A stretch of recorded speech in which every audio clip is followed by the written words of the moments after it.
seja bem-vindo aí ao Projeto Personal 10X. Então, é uma honra aí estrear contigo esse nosso projeto, tá? Que visa levar mais informação para o personal trainer e mostrar um pouco também de como é a vida de um personal trainer e ainda mais um personal trainer que é ultra triatleta. Eu que agradeço o espaço e a oportunidade sempre de motivar, inspirar as pessoas e mostrar que não existe impossível, né?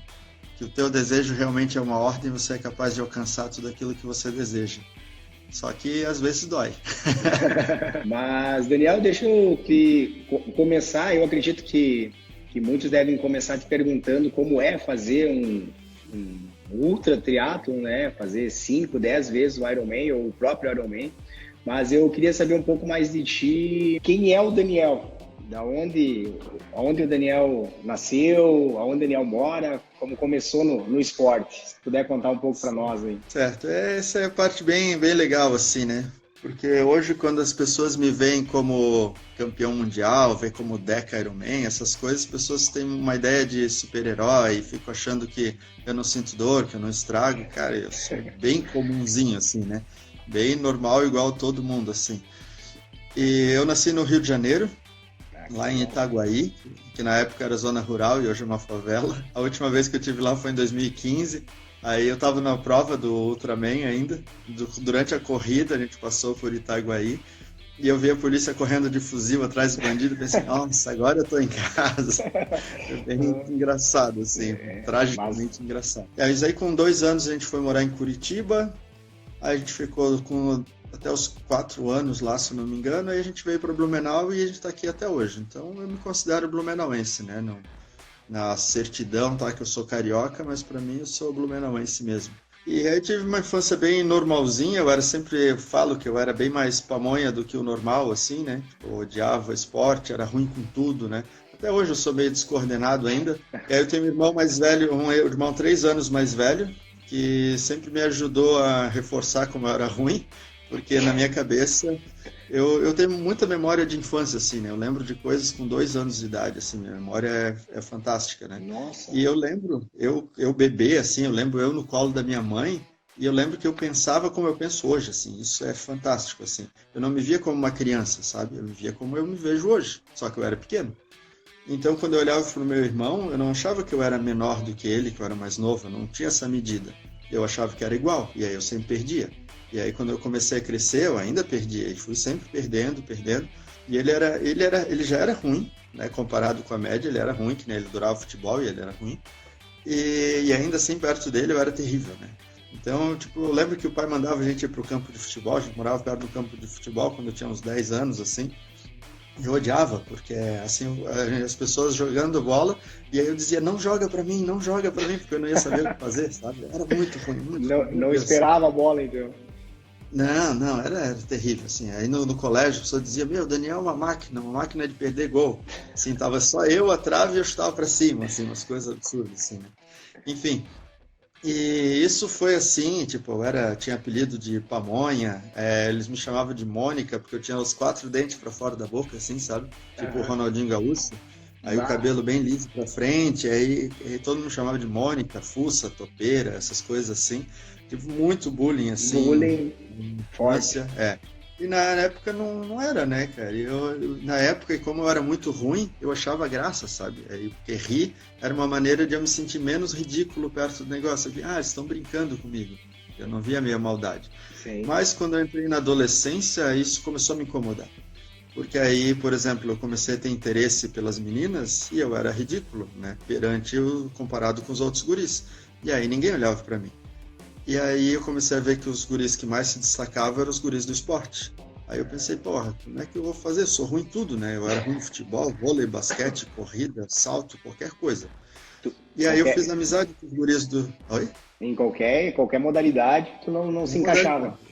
Não, era uma desgraça. E aí eu fiz amizade com um guri que ele era bom em tudo. Sabe aquele cara que é bom? Ele é bom no tênis de mesa, é bom no xadrez, é bom no futebol. No basquete eu lembro que era o único guri da minha idade lá, com 14 anos, que conseguia enterrar a bola na tabela. Né? Ele era muito habilidoso. Aí ele fazia salto em distância, corrida de 100 metros, era muito forte. E aí eu fiz amizade com ele, mas sem grandes interesses. E aí fiquei muito amigo dele. Eu estava contando essa história esses dias ainda. E aí todo mundo tinha medo dele, ficava intimidado. Ele era maior do que a galera normal da mesma idade e tal. Aham. E o pessoal todo ficava intimidado. Só que como eu fiquei muito amigo dele, eu era o único que na hora dos jogos tinha coragem de desafiar ele. Porque ele era meu amigo, então eu era seguro. Eu comecei a Sim. desafiar, desafiar, desafiar. E nessas brincadeiras de desafiar, eu comecei a me desenvolver.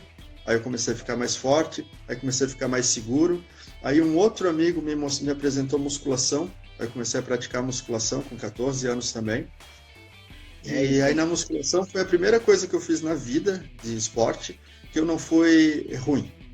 E aí eu lembro que o treinador ainda ficou espantado com a minha força e tal. Eu era forte, naturalmente forte. Uhum. E aí em 6 meses treinando musculação, que aí foi dos 14, aí eu fiz 15, fiquei com uns 15 e pouco, assim, 15 e 3 meses mais ou menos.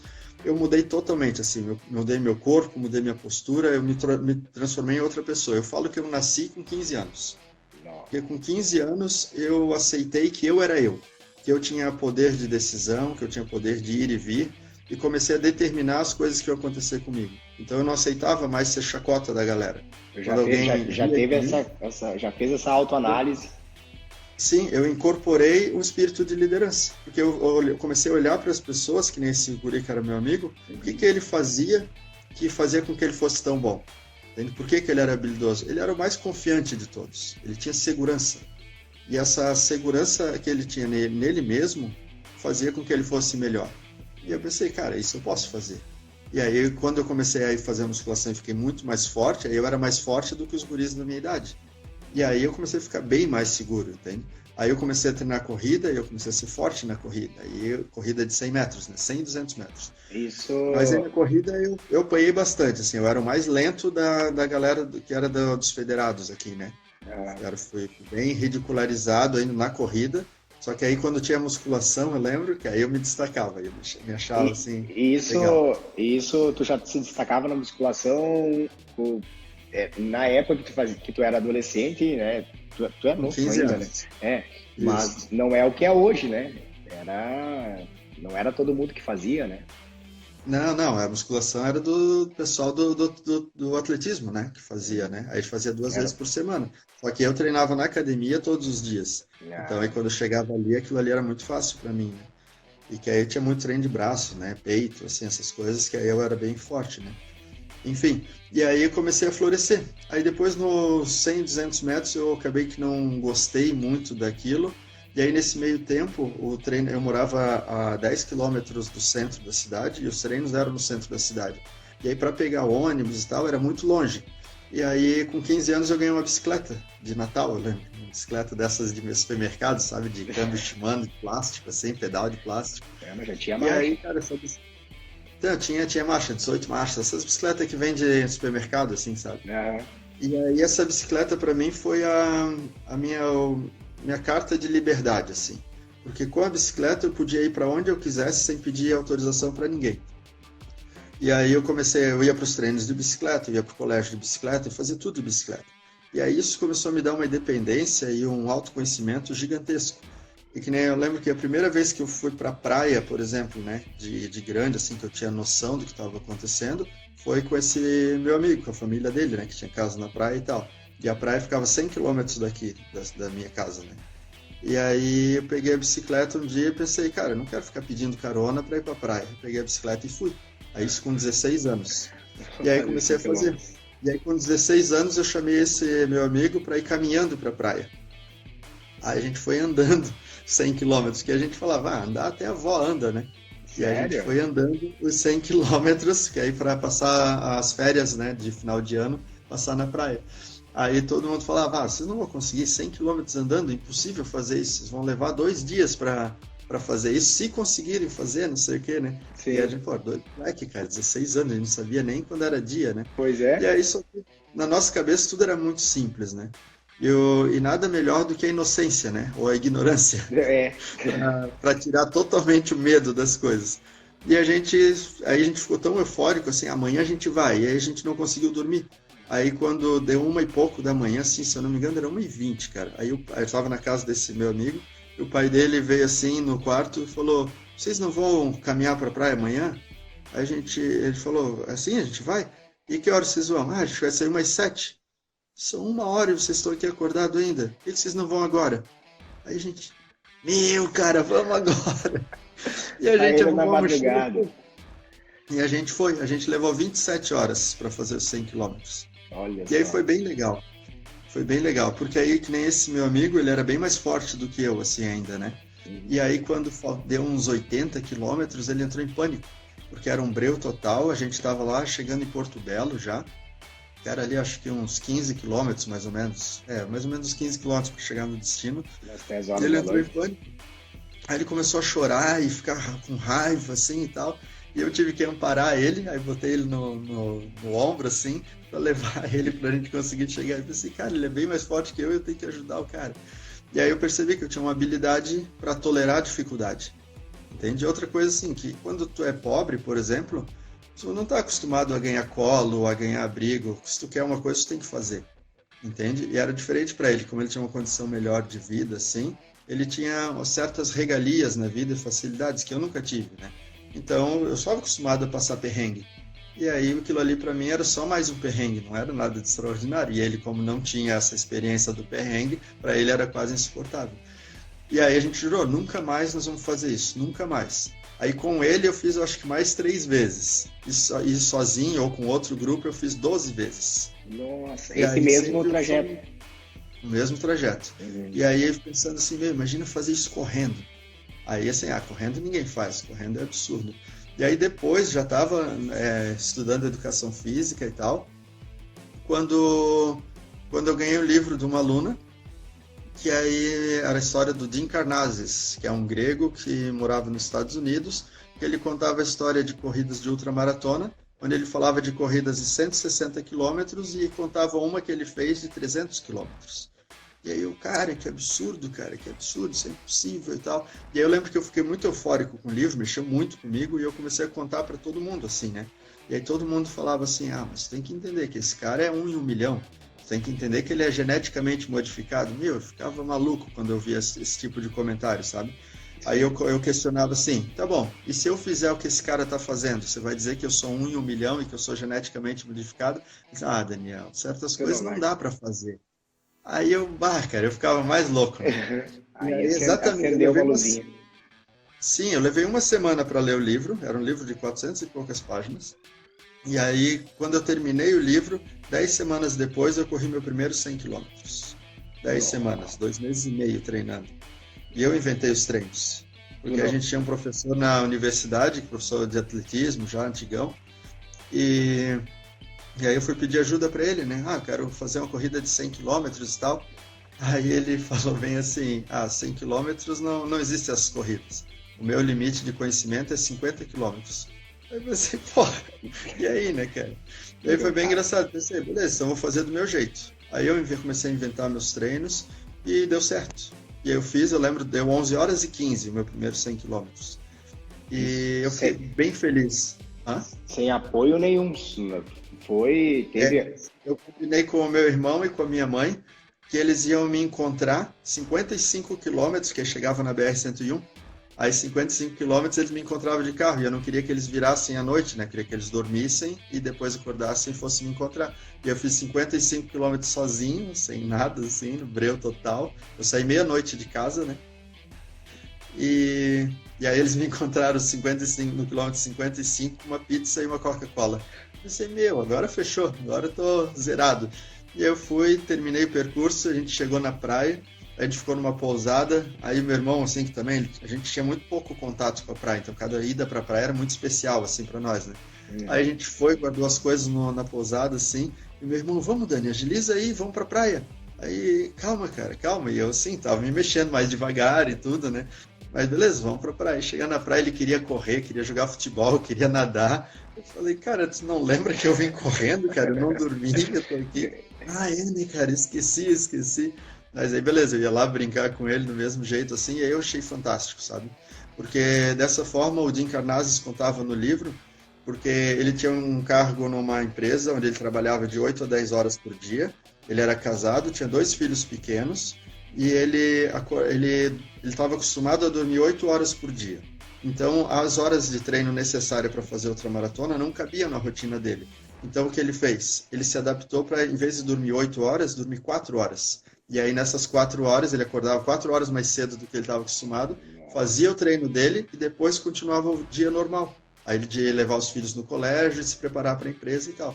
E ele começou a fazer isso e aí ele se tornou um dos melhores corredores do mundo. E foi bem legal, porque depois que ele lançou esse livro, ele foi eleito uma das 100 pessoas mais influentes do mundo pelo discurso que ele fazia com os aprendizados da corrida. E eu achei isso fantástico, assim, sabe? E ele sempre mostrava, tipo, a corrida com uma leveza. Entende? Que nem as pessoas sempre perguntam, mas qual é o treino para fazer 10 Ironmans? Não existe um treino, entende? Ou o teu estilo de vida te deixa forte o suficiente e preparado para as dificuldades a ponto de você fazer isso, ou não dá para fazer. Não é igual num Ironman. Você vai fazer um Ironman, você tem lá um escalonamento de distâncias que você treina durante a semana e os longos de final de semana que você faz. Mas qual é o longo que você vai fazer no final de semana para te credenciar a 10 Ironmans? Não dá para fazer numa semana. Entende? O longo não cabe numa semana, por exemplo, né? Então, o teu estilo de vida, por exemplo, assim, comer menos, dormir menos, por exemplo, às vezes vou numa festa, virar a noite numa festa, acordar e acordar. Aí não dormir e ir treinar, por exemplo, faz parte do treino. Você está meio ressaqueado e tocar o treino dessa forma, entende?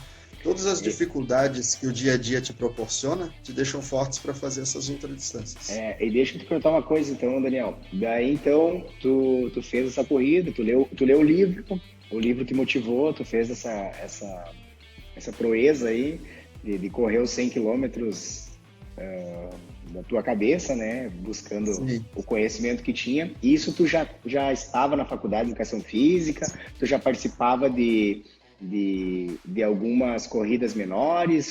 Como que era a tua vida nesse período? Quando eu fiz o meu 100, eu estava na Educação Física já. Tu saiu do ensino médio, já entrou na Educação Física ou passou não. por alguma... Como outros personal trainers, assim como eu, trabalhou em outros trabalhos e tentou estudar outras coisas também? Para terminar o ensino médio, eu terminei com 20 e poucos anos já, né? Porque aí eu fiz no colégio normal, aí eu parei de estudar, depois eu terminei fiz um supletivo, aí depois, quando terminei o supletivo, já estava na hora do quartel, aí eu fui para o quartel, servi um ano do quartel, saí do quartel, fiquei enlouquecido, peguei as coisas e fui para a praia fazer artesanato e morar na praia. Aí vendi artesanato para viver. Aí fiquei um ano nessa, e aí quando... Foi bem engraçado, porque eu morava na praia vendendo artesanato, e aí pregava para as pessoas que vinham lá, né, falando sobre felicidade, liberdade e amor, sempre, né? E aí as pessoas ficavam irritadas, assim, né? Porque, cara, tu não tem nada, cara. Não tinha um tênis para botar no pé, tinha só uma muda de roupa, entende? O cabelo era cinza, assim, não era nem preto nem loiro, era cinza. E magro, feito um raio, assim, né? Que só comia fruta, a maioria das frutas era que eu pegava nas casas, assim, as casas de praia, assim, que ficam fechadas fora da temporada. E o dinheiro que eu ganhava era só para comprar comida. Tá, mas isso foi... Deixa eu te fazer uma pergunta bem pessoal. Isso foi opção? Ou tu, tipo assim, a minha família é rica, mas eu não quero essa vida? Não, minha família era ferrada mesmo e eu não queria viver igual a minha família vivia, entende? Era meio anarquista, assim, sabe? Eu pregava contra o sistema, essas coisas assim, meio rebelde sem causa, né? Mas bem normal da idade, né? Sim, aí era livre na praia. E aí falando, né, e aí falava das armadilhas do sistema, que as pessoas não podiam se vender por coisas, né? Você não pode ser escravo do teu carro, não pode ser escravo da tua casa, não pode trabalhar com o que não gosta, e falava dessas coisas. Aí um dia um cara chegou para mim e falou assim, muito fácil para você falar essas coisas vivendo do jeito que tu vive. Eu queria ver se tu morasse numa cidade, tu tivesse conta para pagar, tu tivesse problema, faltasse dinheiro mesmo, se tu ia continuar falando de amor e felicidade como tu fala assim. Aí eu me senti provocado. Eu pensei, tá bom, eu aceito o teu desafio. Então eu vou para a cidade, eu vou estudar, vou fazer uma faculdade, vou arrumar um lugar para morar, e vou arrumar um emprego e vou fazer isso que tu está dizendo que é tão difícil fazer. E aí eu fiz. Aí eu voltei, aí eu aluguei uma kitnet bem furreca. Aí, não, primeiro eu fiquei, acho que mais ou menos uns 3 semanas na casa da minha mãe até eu conseguir um emprego. Aí eu consegui emprego no supermercado, no Hortifruti. Lá eu carregava saco de batata, assim, o dia todo. E era bem legal, cara, bem legal. Porque eu era muito livre, né? Então eu não queria um emprego que eu tivesse que pensar. Eu queria um emprego que fosse braçal, porque era uma maneira de exercitar, Uhum. e que eu fosse invisível, assim. E aí esse emprego ali foi bem perfeito para mim. E aí eu gostava muito, cara. Eu começava a trabalhar às 5 da manhã e eu adorava, cara, adorava. E aí lá trabalhava, as pessoas passavam por mim, elas nem olhavam para mim, era como se eu fosse mais um pilar ali no mercado, era bem E interessante, pra assim. ti tava bom, sim. Tava confortável. E aí nisso, quando eu consegui emprego, eu já fui lá e aluguei a kitnet, que ficava a 1 quilômetro do lugar que eu trabalhava. E aí eu tinha uma bicicleta, uma Caloi. E, e aí quando eu tava 6 meses, aí eu fiz o vestibular, eu passei e entrei na educação física. E aí foi bem legal, porque aí quando eu entrei na educação física, eu logo queria ir para a área, assim. Eu queria trabalhar, não queria ficar lá e esperar semestres para poder estagiar, né? E aí eu trabalhava das 5 até 1h30, se não me engano. E às 2 horas eu começava um estágio numa academia, isso no primeiro semestre, que ficava a 12 quilômetros da minha casa. E aí eu ia de bicicleta, esses 12 quilômetros, imagina, 1h30 eu saí do trabalho, 2 horas eu tinha que estar lá, e era 12 quilômetros. Eu ia moendo para chegar lá e eu tinha que me recompor, né, Sim. até as 2 horas para fazer. E aí eu pedalava 35 por hora, assim, eu ia moendo, né? E aí chegava lá, aí primeiro eu fazia estágio na hidroginástica, depois a natação e depois eu ia para musculação. E aí eu saía de lá às 6h30 começava a faculdade. Imagina, olha a correria. E a faculdade E, ficava a 7 quilômetros da academia que eu estagiava. ah, 8 quilômetros ficava. 8 quilômetros, ficava 4 quilômetros de casa, isso. E aí isso, saía para a faculdade, e aí ficava na faculdade até as 10, aí ia para casa, o que eu ia fazer quando chegava em casa? Saía para correr. Aí é eu mesmo? corria até umas 11, 11 e pouco, e aí eu ia dormir meia-noite e meia, 1 hora, às 4 eu acordava, porque às 5 eu tinha que trabalhar. Olha a rotina. Nossa, E aí eu bem, contava no trabalho isso e a galera, ninguém acreditava, sabe? Porque a galera estava acostumada a sair 1h30 do trabalho, eles iam para casa dormir, porque acordaram cedo, aí uhum. assistiam a sessão da tarde, assistiam as novelas e iam dormir porque tinham que trabalhar cedo. Essa era a rotina. E, meu, eu ficava maluco com isso, cara. Pelo amor de Deus. E Mas eu isso tenho muito tu, orgulho isso, dessa coisa. isso tu fazia essa rotina por uma questão de liberdade, de tipo, eu gosto de correr. Ou tinha algum intuito a mais nessa tua rotina, assim, Daniel? Não, é que quando eu morava na praia eu era totalmente livre, eu tinha uma mentalidade totalmente libertária. E eu sabia que Aham, se eu viesse para a cidade e tivesse que só trabalhar para viver e não aham, tivesse algo mais, eu ia acabar, ou sei lá, eu ia enlouquecer assim, né? Eu era muito livre, né? E aí eu tinha que ter alguma coisa que eu gostasse mais. Que o trabalho ia ser só um caminho para me propiciar fazer aquilo que eu realmente gostava. E eu sempre gostei de, quando eu morava na praia, eu corria, nadava e pedalava sempre. O pedalar porque era o meio de transporte, né? Aí eu sim. vinha, pedalava 100 quilômetros para vir, voltava 100 quilômetros. Pedalar 200 quilômetros no dia era normal, assim, sabe? Nadar 4 quilômetros era normal, porque a praia lá tinha 2 quilômetros e ia e voltava na praia, normal, 1 horinha de natação. Entende? E correr sempre, porque correr era transporte também, né? E deixa eu te perguntar que me passou pela cabeça aqui, que o CREF não nos discute, mas quando tu estagiou na academia, que tu fazia essas partes, tu auxiliava de que forma? No início, assim, primeiro semestre, eu só olhava mesmo, né? Só Uhum. acompanhava, não tinha uma operação. Mas a partir do segundo já, eu já comecei a ser mais atuante e ganhar mais espaço, assim, né? Mas naquela época não tinha essa rigidez que tem hoje, entende? Era bem mais tranquilo. E a partir aí, quando eu terminei o segundo, eu pulei o terceiro, porque eu não lembro o que aconteceu que eu não pude ir para o terceiro. Aí eu fui direto para o quarto. Aí quando eu comecei no quarto, eu fui para a maior academia que tinha na cidade. Aí eu apareci. Aí eu botei o primeiro grupo de corrida, aí eu comecei a ganhar espaço, comecei a mostrar que tipo existia uma forma diferente de fazer e que o relacionamento humano era a chave para tudo. Entende? Na academia aqui, as pessoas eram muito snobs, assim, sabe? O cara Aham. treinava do lado do outro e não era capaz de se cumprimentar. Tinha, sei lá, uma arrogância, uma vaidade muito grande, assim, era muito ruim. E aquilo, cara, eu como era de humilde ali, né, de família pobre, assim, cara, eu odiava isso. Eu odiava que as pessoas olhassem para o outro e achassem que o outro era menor, entende? Ou que valia menos. E aí eu comecei a quebrar esse gelo. Aí eu via duas pessoas perto, eu ia lá e falava, esse aqui é o fulano, esse aqui é o ciclano. Ah, ele tá treinando assim, tu reveza a máquina com ele, por exemplo. E quebrava esse gelo. Ah, sim. E aí fazendo, até que, cara, a academia naquele horário que eu trabalhava ficou fantástico, assim. Virou tipo uma família, todo mundo era amigo, um ajudava o outro, era muito legal. Aí comecei a fazer eventos de final de semana, de ir pra montanha, de jogar vôlei, e fazer várias outras interdisciplinas, né? E aí foi. Oi? Não, só desculpa te interromper, Daniel. Tu era o cara amigão da galera lá, o cara que juntava todo mundo, conversava com todo mundo, tava sempre bem disposto lá com todos. E aí isso mostrava como dava mais resultado, sabe? E porque aí assim, ó, como as pessoas se conversavam, a experiência de um ajudava a experiência do outro, entende? Claro. Aí tipo chegava um novato, inseguro e tal, aí o outro contava, não, mas quando eu comecei também era assim, então vai lá, você vai conseguir e tal.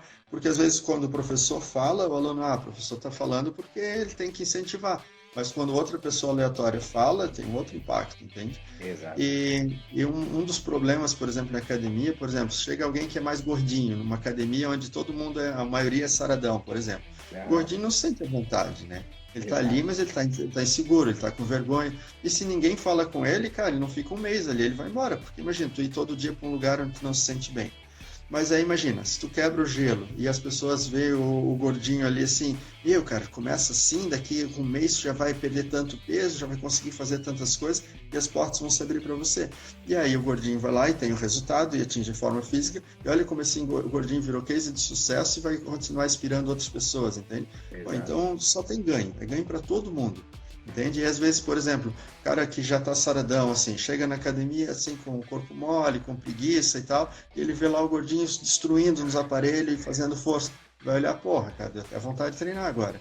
Entende? Essas coisas. Exato. E a responsabilidade do personal fazer essa quebra. Isso, personal não, né? Aí estou dizendo para quem lidera com um grande público, assim, né? Sim. Mas é o professor de educação física que tem que fazer isso, tem que ter essa visão ampla para poder fazer isso. No personal fica bem mais fácil, né, fazer esse tipo de coisa, porque a abordagem é direta, é você com o outro, né? Mas, por exemplo, passar essa segurança e mostrar que dentro do indivíduo tem a força e os requisitos necessários para atingir o resultado que ele deseja, isso é responsabilidade do personal. E só que para o personal conseguir fazer isso, ele tem que confiar em si mesmo, ele tem que ser seguro. Entende? Então não importa que tu tenha 1 milhão de cursos, especializações, se no teu relacionamento humano tu deixa a desejar. Entende? Tu não, imagina, tu tem lá uma enciclopédia na tua cabeça, mas tu não tem empatia para passar esse conhecimento pro teu aluno. Então, cara, não faz livro fechado. Entende? Não passa conhecimento. É isso que eu vejo muito, é muito currículo e falta de calor humano, né? Sim.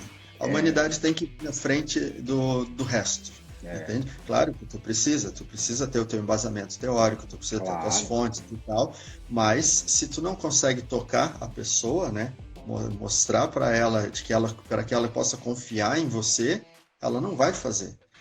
Uma coisa que eu falo muito, assim, por exemplo, os meus alunos que mais tiveram resultado na vida, né, na vida esportiva, de atingir os resultados que procuravam, foram os alunos que mais confiaram em mim.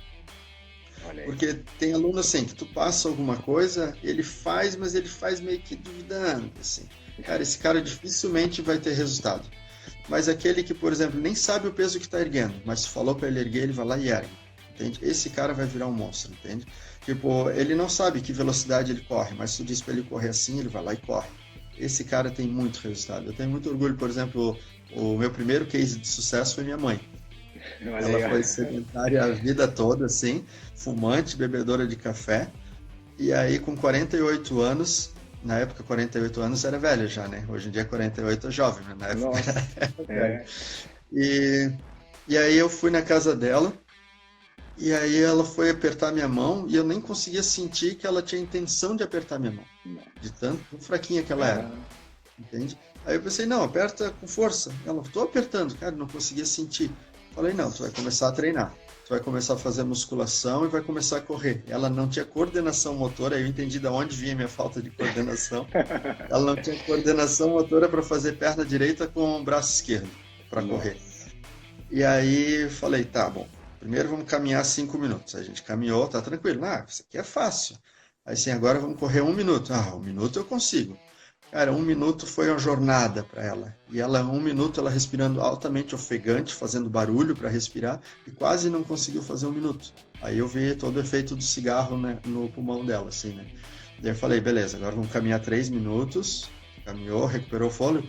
Não, tô bem, então vamos lá, mais 1 minuto. E ela sofrendo. E a gente fez 5 minutos de corrida desse jeito. Caminhamos 5, corremos 1, caminhamos 3, 1, 3, 1, até fechar 5 minutos correndo. Esse foi o primeiro dia. E aí eu comecei a fazer 5 dias a semana, né? De segunda a sexta, fazer com ela todos os dias. E a gente começava assim, um dia era aeróbico e outro dia musculação. Tudo era 20 a 30 minutos de exercício só, né? Nada demais. E exatamente 4 meses depois desse primeiro minuto que ela correu 21 quilômetros sem caminhar nem 1 minuto. 4 meses, entende?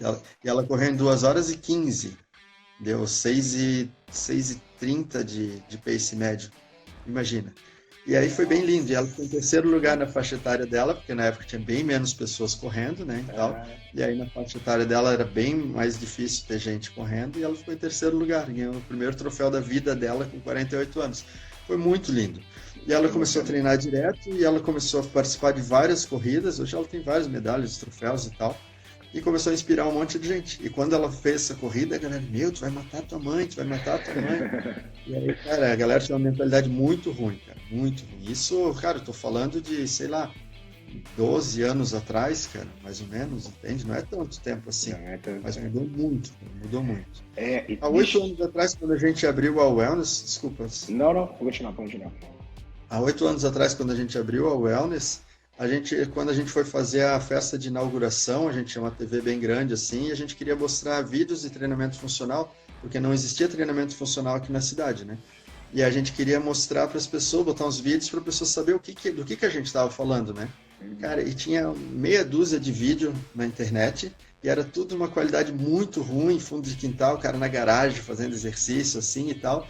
E era terrível. Ainda bem que deu um problema no nosso DVD, na época, que a gente não conseguiu rodar o filme.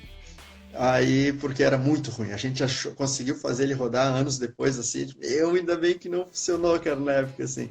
Era terrível. Não tinha na internet, a gente imagina, cara. Nossa. Aí a gente estava vendendo uma coisa que não tinha na internet para a galera pesquisar. E ainda a gente foi a primeira clínica daqui que trabalhava exclusivamente com personal trainer. Não existia outro lugar. Todo mundo que trabalhava como personal trainer era professor de musculação de manhã e à noite era personal, ou vice-versa.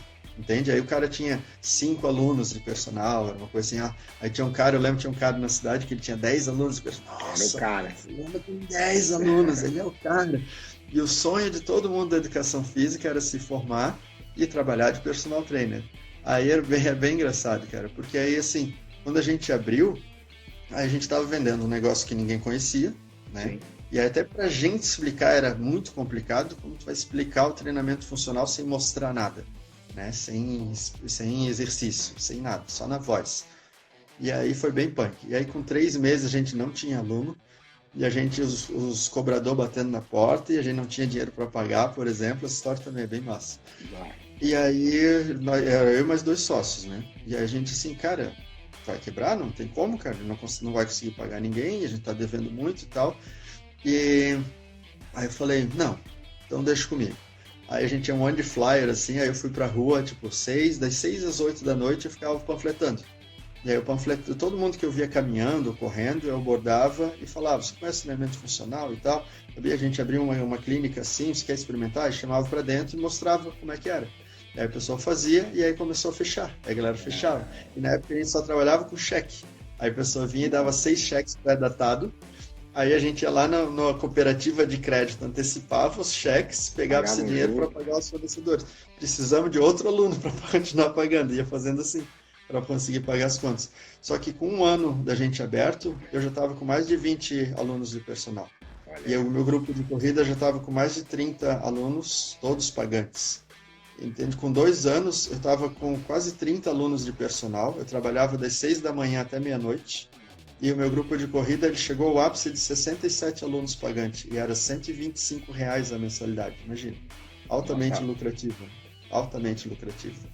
E aí a gente colocou o Enos no mapa, porque a gente participava de todas as corridas, e veio muito público feminino, e na época as corridas de rua tinha bem pouca mulher. Tipo, eu lembro que tinha uma primeira meia maratona que a gente participou, tinham 23 mulheres.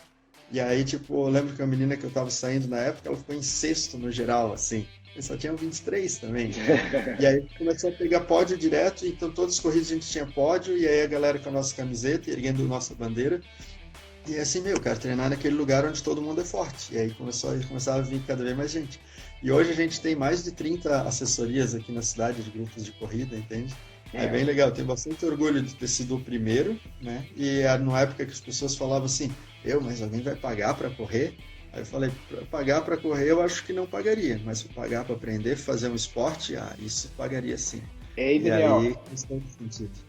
E deixa eu te pedir um negócio, tu falou que na academia que tu trabalhou, então que tu mudou para outra academia, que foi o teu boom, assim, na carreira de educação física, tu já começou com a corrida, o pessoal já te conhecia como corredor e buscava informações contigo, ou tu teve que buscar também informações da corrida para depois começar? Não, porque eu corria assim 3 vezes por semana, 5 quilômetros, entende? Tinha corrido 10 quilômetros na vida, assim, sabe? Tá. Não era um corredor, assim, eu era bem normal, eu era mais marombeiro, assim, sabe? Bem normal. Estava de peso, assim, fazia supino com 150 quilos, agachava com 200, entendeu? Eu era bem forte. Então a tua corridinha era corridinha de maromba, aquela só no pratinho. Sim. Eu até corria rapidinho, assim, eu corria tipo 5 km em 20 minutos, assim, sabe? Porque eu era forte, né? Eu era forte. Sim. Mas não tinha pretensão de distâncias longas até eu ler o livro do Jim Carnazes. E aí o negócio mudou, porque quando eu quis fazer meu primeiro 100 km, cara, tinha uns corredores, que eram os corredores que eu digo corredor de verdade, assim, eles chegavam a se sentar assim comigo, assim, Daniel, veja bem, 100 km, são 2 maratonas e meia, você não tem experiência para fazer isso, entende? Você não nem tênis adequado para fazer isso você tem. Eles tentavam me justificar por que eu não ia conseguir. E assim, você pode colocar a tua vida em risco. Você imaginou? Imagina você morrer fazendo um negócio desse. Aí eu achava muito engraçado. Aí eu lembro que eu falava assim, beleza, se eu morrer, acabou a minha carreira. Mas se eu não morrer, o que eu vou me tornar? Aí a galera ficava maluca, assim, sabe? E aí eu nunca mais parei. E aí, só que nesse início eu fui muito ridicularizado, assim, sabe? Porque a galera assim, tá, mas o que tu ganha fazendo isso? Não ganha nada. Aí eu participava de algumas provas, não ganha nada, tu só paga. E são caras pra caramba a inscrição dessas provas, né? E aí tem que viajar, e tem que pagar hotel, e paga viagem, tudo, é muito caro, né, fazer. Sim. E a galera ficava achando, não, por que tu não paga uma pós-graduação, paga um mestrado, não sei o quê. Eu falei, não, cara, o que eu gosto é de fazer isso aqui. E a galera ficava tentando me derrubar. A galera só começou a me respeitar quando eu fui campeão mundial, em 2016. Nossa. Até lá, um monte de gente ficava me falando de mim pelas costas, assim. Mas quando eu fui campeão, aí o pessoal dizia assim, poxa, de uma hora para outra, assim, tu vai lá e é campeão, né? Porra. É bem isso aí. Mas me diz uma coisa, Daniel. Tá, tu começou então, tu corria, tu tinha bicicleta, tu nadava lá no começo, depois parou de nadar pelo jeito foi o que foi o mais, não foi tão praticado no início, né? Sim, até hoje não é, né? E tu começou como todos começam, correndo 5, se motivando a 10, depois 21, daí claro, tu já tinha feito 100, mas aí tu começou a subir ao pódio, e aí depois tu foi para bike, daí da bike veio para natação. Como que foi esse processo? Aquela época ali, quando eu voltei da praia e comecei ali, que eu ia estagiar lá longe e tal, e pedalar, o que me motivava era o triatlo, porque eu sempre tive sonho de fazer triatlo. Tu já tinha esse contato com o triatlo, com o esporte. Uma vez, quando eu tinha 13, 14 anos, eu tinha assistido no Esporte Espetacular, sabe, na Globo, Esporte Espetacular, né, que passa domingo, né, na Globo, e aí tinha passado, era naquele esporte, como que era? nos esportes de verão, assim, né? Que passava, e aí tinha o Fast Triathlon. É uma modalidade de 3 baterias de triatlo. É a modalidade mais curta que existe e ela é só para fazer seletiva para o Mundial, né? Então não é uma prova que é aberta ao público em geral. Normalmente eles pegam os 4 triatletas mais rápidos, né, do país e competem entre países só, né? E aí soma, assim, por exemplo, um brasileiro ficou em quarto, outro ficou em segundo, outro ficou em primeiro. Aí cada colocação tem uma pontuação e depois no final das 3 baterias, quem tiver a melhor pontuação vence, né? E aí eu vi aquilo ali, e aí que fantástico, cara. Eu achei lindo, eu nunca tinha ouvido falar e tal, e eu achei muito legal essa ideia de 3 esportes num só. E aí eu sempre tive o sonho de fazer, só que eu nunca ia pagar uma piscina para nadar. Só que aí quando eu morei na praia eu nadava todo dia, aí eu pensei, porra, agora eu sei nadar. E aí eu quis praticar. Mas aí quando eu voltei para cá, primeira coisa eu me associei a um clube, e aí eu comecei a nadar todos os dias. E aí era um motivo, um pretexto, né, para poder começar os treinos também. Que a natação, ela sempre te dá uma ordem no treino, né? E quando eu fazia esse estágio lá na academia, que era de natação e hidroginástica, eu já nadava lá também. Aí eu já tinha esse contato com a água. Era uma piscina pequena assim, mas pelo menos eu conseguia nadar. E aí quando eu voltei porque eu saí de lá e vim para academia grande, aí eu fui para o clube e aí comecei a nadar no clube, que aí mudaram os meus horários aí, né? E aí, final de semana, por exemplo, a praia aqui ficava a 70 quilômetros de distância da minha casa. Aí a largada da prova era 8 horas da manhã. Eu ia pedalando, me programava para chegar às 7, para descansar das 7 às 8, e às 8 eu largava. E aí eu ia pedalando 70 quilômetros para fazer uma prova que ia durar 1 hora, e aí voltava pedalando, imagina. O grau da loucura. E era normal isso, entende?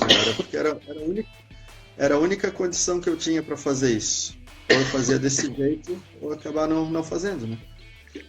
E aí foi bem legal, assim. Eu fiz isso mais ou menos durante 1 ano, assim, que eu fiquei praticando isso, né? E aí depois o triatlo sumiu da vida, porque aí não cabia mais na minha rotina e tal.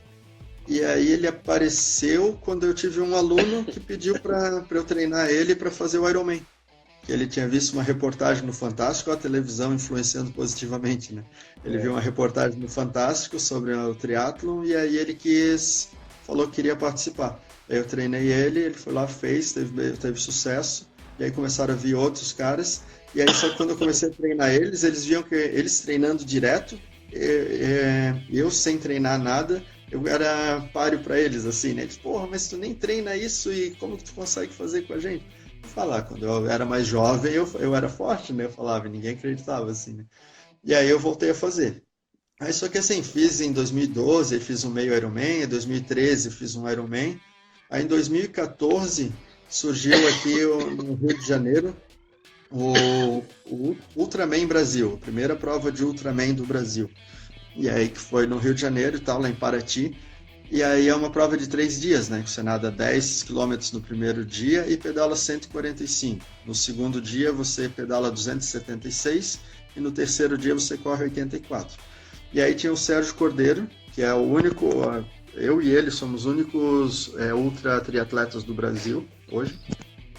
E aí ele ia fazer essa prova. E eu tinha conhecido ele numa corrida beneficente que eu fiz em 2010, que era do Rio de Janeiro até Minas Gerais, 300 quilômetros correndo. Aí foi eu, o Sérgio Cordeiro e o Márcio Vilar. E aí eu conheci o Sérgio e ele ficou contando das ultradistâncias do triatlo e tal e tal. E a gente correu 44 horas, 300 quilômetros, cara. Bem fantástico, assim. E aí eu falei pra ele, cara, que massa essa tua história, cara. Eu vou fazer todas essas provas que tu fez. Falei pra ele. Aí ele falou, se você treinar tanto quanto eu, se dedicar ao que eu me dediquei, claro que você vai conseguir. Com certeza que ele achou que eu tava blefando, né? E aí em 2014 ele foi fazer essa prova, eu fui staff dele. E aí a regra dessa prova é que você só participa se você for convidado, mas se você for staff de um dos atletas, você tem a tua vaga garantida. E aí como eu fui staff dele em 2014, 2015 eu participei da prova. E aí eu fiquei em 11º lugar, 11º, não lembro bem. E aí foi ruim, a minha participação foi bem ruim. Só que eu pensei, cara, eu adorei esse negócio, achei muito legal. Eu não gostei porque ela era dividida em 3 dias, então quem tivesse um equipamento melhor tinha muita vantagem, né? Mas eu sabia que existiam as provas contínuas, que não tinha intervalo, se fazia a distância de uma pegada só. E aí no final desse ano, eu fui de Blumenau até Porto Alegre pedalando, 600 quilômetros. E aí E depois do Ultraman eu não tinha pedalado mais. Tinha parado de pedalar. Isso tinha sido em abril e eu fiquei até dezembro sem pedalar. E aí eu peguei a bike e fui pedalando até Porto Alegre. E aí foi muito fácil, deu 28,5 de média. E eu cheguei inteiro e sem dor, sem cansaço. Eu virei à noite, né, pedalando. Deu 21 horas, se não me engano, 21 ou 22 horas pedalando. Isso sem parar. Sem sair de cima da bicicleta, pense. E aí eu pensei, cara, se dá para pedalar 600 quilômetros assim, com tanto conforto, eu posso fazer um quíntuple Ironman. Com Que tanto tinha que conforto. o mais difícil do quíntuple na minha cabeça era pedalar os 900. Porque nadar 19 não me assustava, né? Eu já tinha nadado 10, então não me assustava. Correr 211 também não me assustava, eu já tinha corrido 300. Então, mas pedalar 900, o máximo que eu tinha pedalado tinha sido 300 até então, né? Aí era assustador. Mas depois que eu pedalei 600 e não foi um inferno, eu pensei, eu consigo fazer. Aí eu entrei em contato com o organizador no México e me inscrevi. E aí em 2016 eu fui lá, fiz a prova e aí eu venci a prova. Aí foi bem legal. Cheguei 4 horas na frente do segundo colocado. 4 horas. E foi bem bonito, assim, porque ninguém apostava em mim, né? Porque eu não tinha histórico nenhum de ultra triatlo, né? E todo mundo apostando num alemão lá, que era o cara fera pra caramba, assim. E aí eu saí atrás na natação e tal, saí mais de 1 hora atrás dos caras, né, na natação. E aí na bike fui buscando todo mundo e terminei 3 minutos atrás do primeiro colocado. 3 minutos. E aí quando chegou na corrida eu tava zeradinho e os caras estavam tudo meio torto, assim, né? E aí eu abri, passei e ninguém mais me pegou. Foi bem legal. E essa prova, tu para quando tu quer, tu come quando tu quer, como que funciona? Sim, tu monta a estratégia como você quiser, né? Mas aí nadava 19 quilômetros, pedalava 900 e corria 211. E nessa prova em específico eu fiz 4 paradas de 20 minutos só. E deu 3 dias e meio, 4 paradas de 20 minutos. 1h20 de parada, né? Em 3 dias e meio. Aí foi bem legal. E aí todo mundo, foi bonito assim, porque aí tinha a delegação italiana, que era o que mais tinha atleta, assim, né? Tinha 13 países participando. E aí o cara que era o cara que mais tinha Ironman no mundo, ele tinha 246 Ironmans, 246 provas de Ironman, pensa. Aí ele veio assim pra mim, assim, cara, não dá pra fazer o que você fez. Aí que ele falou, que tipo de analgésico eu usei, e como que eu consegui não dormir? Porque todo mundo dorme, pelo menos umas 2 horas, todo mundo dorme. Como que eu não dormi? Achei muito engraçado, assim. Falei, cara, eu tomei chocolate, eu tomei cerveja, e se eles não conseguiam conceber. Aí veio um outro italiano e falou, o teu desempenho nessa prova alavanca a humanidade, ele falou. Porque que nem eles faziam esse tipo de prova há muitos anos, né? Eles falaram que nunca viram alguém 3 dias e meio sorrindo fazendo um negócio desse. E aí eu falava, mas esse que é o segredo.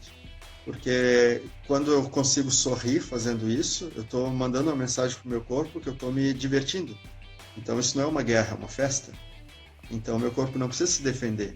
Eu não tive dor muscular de fazer um negócio desse, pensa. Eu nadei 19 km pela primeira vez na minha vida e eu não tive uma dor muscular. Eu pedalei os 900 km, primeira vez na minha vida, e eu não tive uma dor muscular. Eu corri os 211 e eu não tinha nem vontade de parar. E porque eu sabia que existia prova de 10 Ironmans, né? Só que eu pensava que ia ser dali, sei lá, uns 5 anos, talvez, fizesse uma prova dessa. Mas quando eu pisei na linha de chegada do quíntuple, a primeira coisa que me veio na cabeça é eu vou fazer os 10 Ironmans. Entende? A primeira coisa, porque foi muito fácil. E eu fiquei bem chateado, assim. Porque foi muito mais fácil do que eu tinha imaginado, sabe? Aí eu fiquei pensando, eu podia ter me esforçado bem mais, porque foi muito tranquilo. Só que assim, se eu tivesse adversários mais fortes, eu teria feito mais força, entende? Pô, mas tinha 4 horas de vantagem, ia ter dado uma cochilada e ainda ganho a prova, entende? Sim. Aí eu fiquei bem chateado. Eu demorei meses para conseguir assimilar que eu tinha me tornado campeão mundial. As pessoas vinham me dar parabéns e eu não aceitava, assim, sabe? Parecia que, cara, não foi nada, assim, não foi nada. Aí depois comecei, cara, eram 13 países, cara. Os caras eram bons mesmo, né? Pois é, não. Só que assim, como isso é um negócio que muita gente tem, cara. Isso que eu tinha e eu luto até hoje para acabar com isso, que chama pela psicanálise, chama de célula do perdedor. Por exemplo, eu nasci para ficar para trás. Entende? Pela programação mental que os meus pais fizeram comigo, pela história que eles tiveram, era para eu não vencer. Eu por exemplo, nunca fui treinado para ser um profissional, fui treinado para ter um emprego, por exemplo, entende a diferença? Então, eu tinha que agradecer por participar do evento, mas nunca ganhar o evento. Ganhar é para quem é diferente, para quem tem alguma coisa a mais, entende? Não era para mim. Então, eu não sabia ganhar, entende? Eu nunca tinha ganho nada na vida, então não sabia, e eu não aceitava. Eu achava que porque eu fiz, não valia nada, entende? E aí eu tive que aprender que o sentimento de merecimento, entende? Eu mereço a virtude que eu tenho, eu mereço a disciplina que eu tenho, a força que eu tenho e receber pelas conquistas que eu tenho feito, entende? E aí foi bem bizarro, assim, cara, porque a gente tem um nível médio que ele é muito baixo, assim, sabe? As pessoas se contentam com muito pouco. E quando você diz que você quer algo extraordinário, algo mais fora da curva, as pessoas não dizem, isso aí, vamos lá, que você vai conseguir. Eles falam, não, né? Pra quê? Tu vai fazer isso aí e vai dar errado, tu vai gastar. E porque elas não têm entusiasmo para fazer, elas depositam isso em você. Porque elas têm medo, elas depositam medo em você. E aí tu tem duas opções, aceitar isso ou ser diferente, entende? E eu me tornei a resposta para todas as informações desagradáveis que eu recebi, entende? Aí eu sou bem feliz por isso, de ter feito essa alquimia, sabe?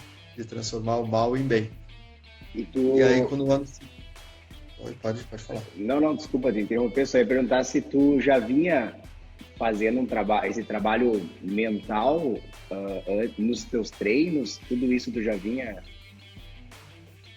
Já vinha treinando também? Quando eu comecei a estudar a Ultra Endurance, né, a Ultra Maratona primeiro, eu comecei a entender que um monte de coisa que eu sentia durante as corridas, né, eu queria saber se isso era loucura da minha cabeça ou se tinha ou existia mesmo, né? A função do personal é mostrar, dar para o aluno a segurança necessária para que ele ouse dar um passo no desconhecido. Porque se você não der nenhum passo na direção do desconhecido, tu nunca vai conseguir se transformar em algo novo. Vai ficar sempre no mesmo ciclo. E assim, por exemplo, o que eu sempre falo para a galera. Cara, pensa assim, por exemplo, tu vai numa academia. Quantas pessoas, lá, vamos dizer que tem 100 alunos na academia.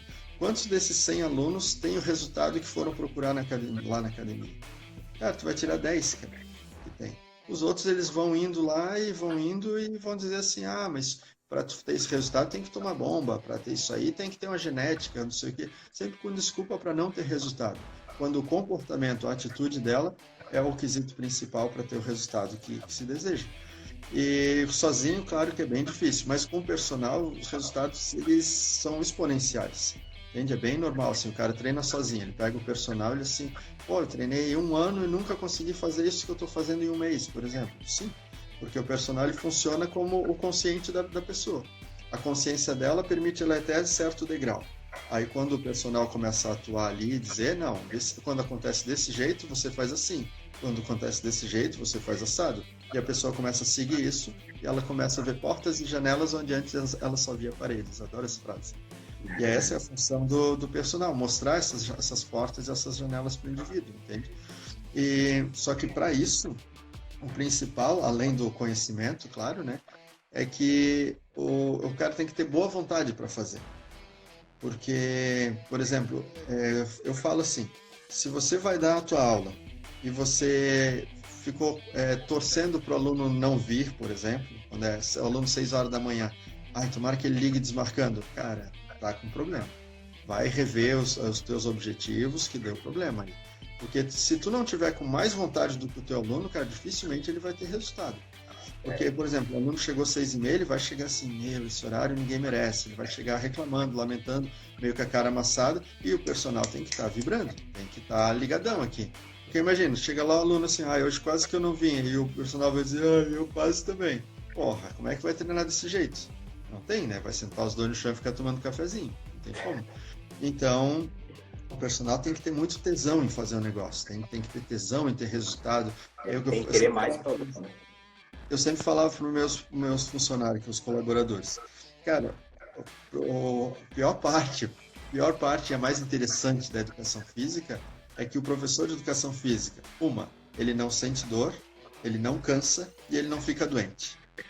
Porque não pode. Cara, tu pode estar com 45 graus de febre. Tu vai chegar na frente do aluno, vai com suor escorrendo e rosto vermelho, tu vai dizer que eu acabei de treinar. Tu nunca vai demonstrar fraqueza na frente do aluno. Porque se tu demonstrar, o aluno não consegue levantar do chão. Entende?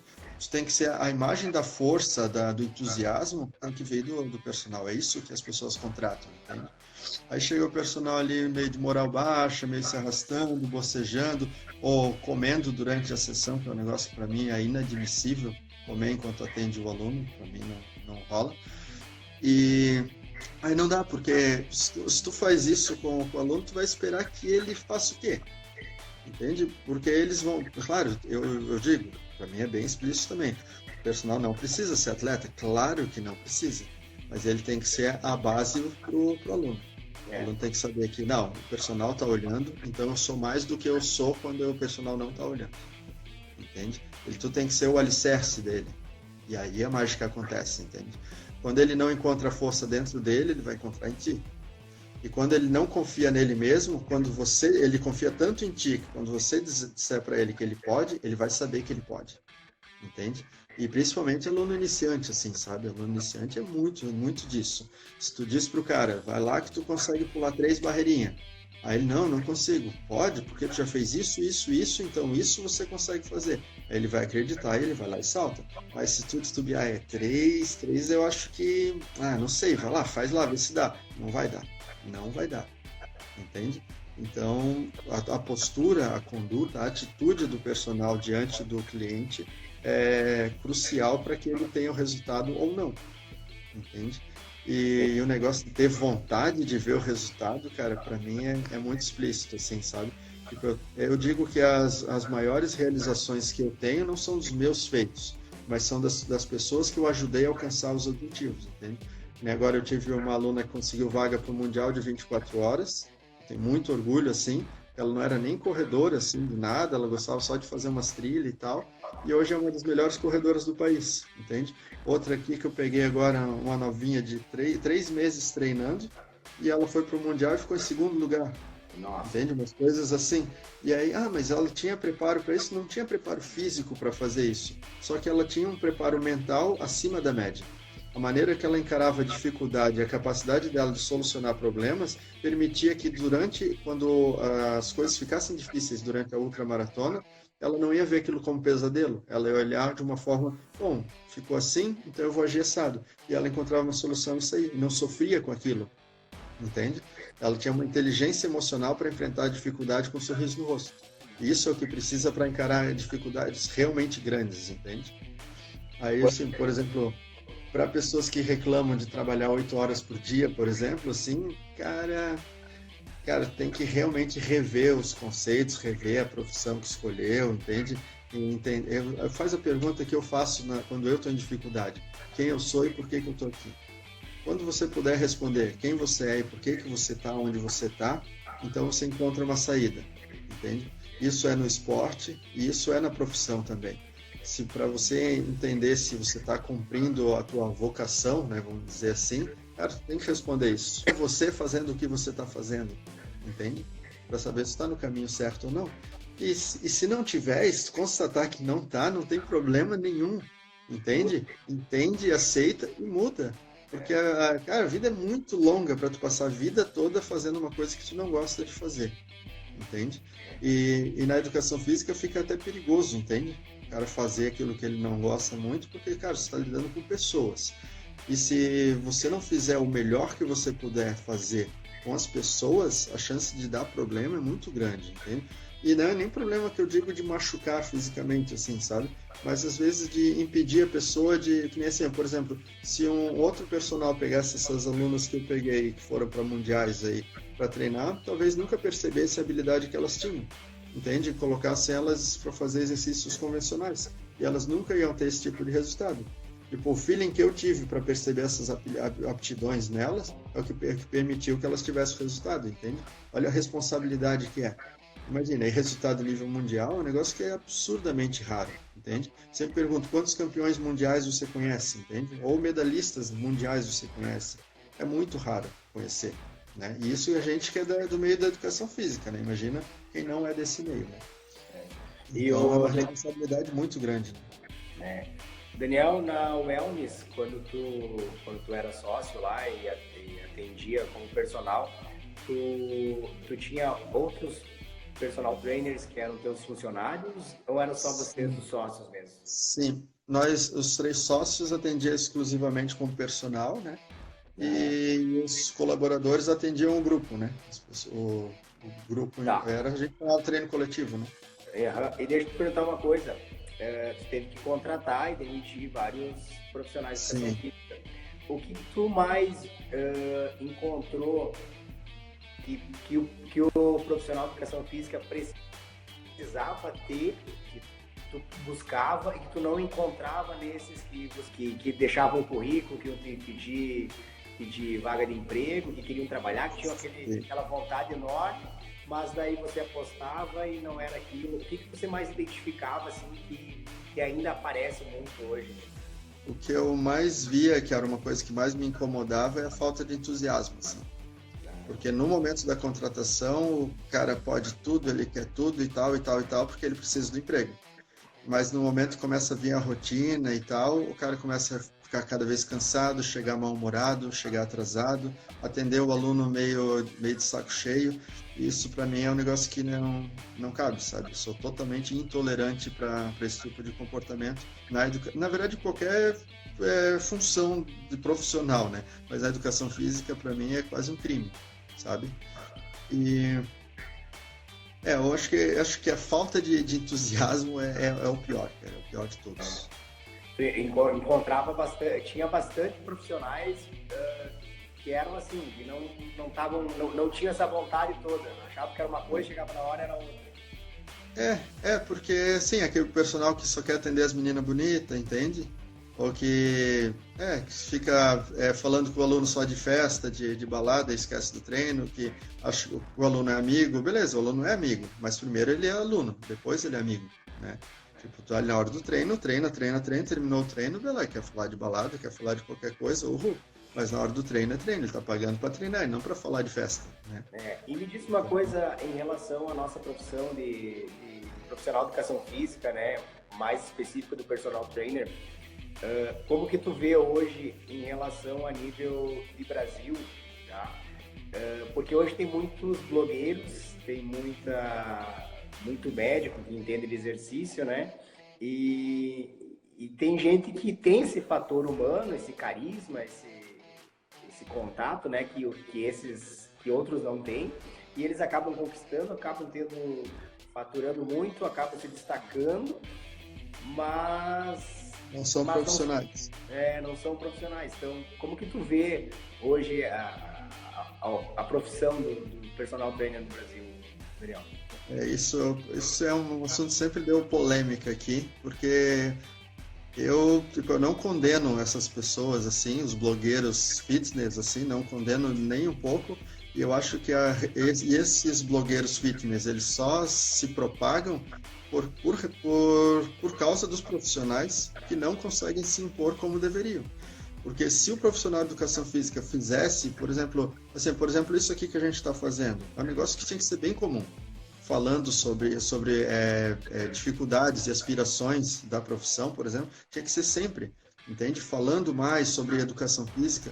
Eu fiz palestra em faculdades aqui de educação física, que eu pedia para os acadêmicos, me dá a definição de educação física. E ninguém levantava a mão. Aí, cara, eu fico maluco, assim, cara. Porque, assim, a galera acha que a educação física é esporte, a educação física é musculação. Cara, o que é educação física? É uma baita profissão, entende? Cara, é uma das mais valorosas. A gente tem muito que, medicina. Beleza, a medicina remenda. Mas a educação física impede você de quebrar. A educação física é feita como deve ser, equilíbrio entre corpo, mente e espírito, a divina trindade, entende? É você em equilíbrio, porque não é você esperar que você vai adoecer para você se curar, entende? Se o profissional de educação física se impõe, se ele faz o trabalho dele bem feito, não dá margem para alguém que só está lá cuidando da estética do corpo chegar e dizer que é profissional, entende? Então não pode. Então, tipo, cabe ao profissional fazer melhor a parte dele e ter mais convicção e segurança naquilo que está fazendo. Porque eu lembro quando a gente abriu a Wellness também, a galera falava, mas vamos trabalhar exclusivamente com o personal, isso aí não vai dar certo. Não tem cliente para isso, é muito caro, as pessoas não vão pagar. Por quê? Porque o personal não confiava no trabalho dele e ficava achando que o cliente não ia pagar. Se o serviço é bem feito, o cliente paga. Entende? É isso. Se você está vendendo um produto bom, não precisa ter medo que o preço é alto. As pessoas vão pagar pelo produto, entende? Mas aí se tu não confia no teu produto, você está assim, eu acho que é mais ou menos. Quanto tu acha que vale? Ferrou, né, cara? Não dá. Tipo, não é o valor do teu trabalho, entende? É o teu valor. E o valor do teu trabalho é você que dá, entende? Sim. Então é uma responsabilidade do profissional mesmo e por isso eu não condeno eles que fazem, eles só conseguem fazer porque está faltando do lado de cá, entende? E a gente tem que assim, assumir como é importante a educação física para uma sociedade, entende? Todos os valores que estão agregados, entende? Como saúde, tipo equilíbrio emocional, cara, a gente está na era da ansiedade. Todo mundo tem doenças emocionais, doenças psíquicas. E que pode ser resolvida com a prática regular de exercício físico, entende? Não precisa tomar ansiolítico se você caminha ou faz uma corrida leve de 30 minutos por dia, entende? Esse vai ser o teu remédio, se movimentar, o que vai liberar a endorfina, que vai fazer com que você se sinta satisfeito com você mesmo, entende? Sentimentos de vitória, de conquista, de realização, entende? Então, precisa ser falado sobre essas coisas, entende? Que o básico, que você comer direito, que você beber água, que você descansar, que você se respeitar, tipo, esse é o melhor remédio, entende? Então, vamos valorizar o médico. Claro, o médico é muito bom, é importante sim, mas, cara, e se você não precisar do médico, não é fantástico? Se você usar o médico só para fazer um check-up e ver se está tudo ok, regularmente, mas não precisa ficar lá indo remendar e tomando um monte de comprimido, um monte de veneno aí para tentar se manter equilibrado, quando o equilíbrio vem de dentro de você. Entende? Essa é a responsabilidade da educação física, de deixar as pessoas educadas, física, mental e espiritualmente, equilibrar os três. E quando os três estão equilibrados, então não tem doença que chega, entende? Nem doença física e nem doença emocional. Show de bola. Daniel, o papo tá show de bola, acho que nós virava a madrugada aí. Vira fácil, cara. Pra ti é tranquilo, né? Pra ti é bem tranquilo virar a madrugada aí, não tem problema nenhum. Sim. Só queria que tu falasse um pouco a respeito dos teus novos projetos, começando pelo teu livro, pelas tuas palestras, pelo Daniel, pelo Daniel Coach, né, que trabalha mais essa parte de motivar as pessoas, de mostrar o que é possível, né? Gostaria que falasse um pouco sobre isso. Certo. Começando pelas palestras, assim, né? Por exemplo, é uma coisa que sou bem feliz, assim, que começou meio que por acaso, né? Quando eu ganhei o Mundial, aí todo mundo começou a pedir para eu contar como que era, me conta como foi lá, a gente toma cerveja, tu me conta. E como começou muita gente pedir, eu pensei, peraí. Pô, treinei um monte, gastei uma grana gigante para dar de graça, sem a minha experiência. Não, peraí, vamos pegar todo mundo e botar no lugar só e aí eu conto. Aí eu aluguei uma sala num hotel, e aí cobrei ingresso da galera, botei um barril de cerveja, e aí fui lá e contei a história. 250 pessoas, assim, numa pegada. Nossa. Foi bem legal. E aí, cara, eu falei por 2 horas sem parar. Assim, não tinha uma imagem, não botei foto, não botei nada, era só no microfone, no gogó, assim. 2 horas direto. E aí eu recebi muito feedback positivo, assim, da apresentação, assim, a história, beleza, ela era forte por si só, mas muita gente falando da maneira como eu apresentei. Aí eu pensei, poxa, que legal, né? Não era minha pretensão, assim. E aí vieram assim, tu podia contar aquela tua história da prova que tu fez aqui? E as pessoas começaram a pedir. E aí foram pedindo, que nem no ano passado, eu cheguei a fazer 22 palestras, né? Agora tá vindo muito pedido, assim, tô bem contente. E aí eu resolvi transformar essa história num livro, né? Porque muita gente que não é daqui, que não tem acesso, assim, não tem como. E aí eu transformá-lo num livro, esse ano eu publico. E aí vai ser o primeiro livro Destruindo o Impossível, né? Aí é bem, cara, extremamente gratificante saber que as pessoas se interessam pela história. E eu vejo que muita gente consegue sair da zona de conforto depois de ouvir uma história de força, de superação, principalmente por saber que eu sou um cara normal, que eu não venho de família rica, que eu não tenho uma condição genética melhor do que ninguém, que eu tomo cerveja, que eu como chocolate, entende? Como pizza, e consigo ter resultado nível mundial, entende? E aí as pessoas se identificam muito, porque é muito ruim, assim, quando você vê alguém que é muito inatingível, assim, né? Porque, assim, o cara mas o cara também é diferente, olha tudo que o cara tem e tal, né? E aí, tipo, eu faço muita questão de mostrar que, tipo, eu sou bem comunzinho, de carne e osso, e que se eu consigo fazer, qualquer um pode fazer. Entende? Claro que precisa treinar pra caramba, tem que abrir mão de um monte de coisas, mas dá pra fazer. Entende? Eu digo, não precisa fazer 10 Ironman seguido, mas o que você gostaria de fazer e que não faz porque acha que é grande demais? Entende? O que é grande demais? Qual é a grande montanha que você gostaria de subir? Entende? E aí, por causa disso também, aí eu fiz um treinamento de coach, né, o curso de coach no Instituto Brasileiro. E aí eu me sinto bem feliz, assim, de poder conversar com as pessoas e mostrar para elas, ajudar elas a criarem estratégias para atingir os resultados que elas buscam, entende? Porque, primeira coisa, assim, todo mundo, como eu falei antes, tem um sonho na gaveta. Só que elas não sabem como tirar esse sonho da gaveta. E aí, com a sessão de coach, eu consigo fazer isso. Montar com a pessoa uma estratégia para que ela consiga atingir o objetivo que ela deseja. Um monte de gente acha que coach é psicólogo e tal. Não. O coach é basicamente um estrategista, né?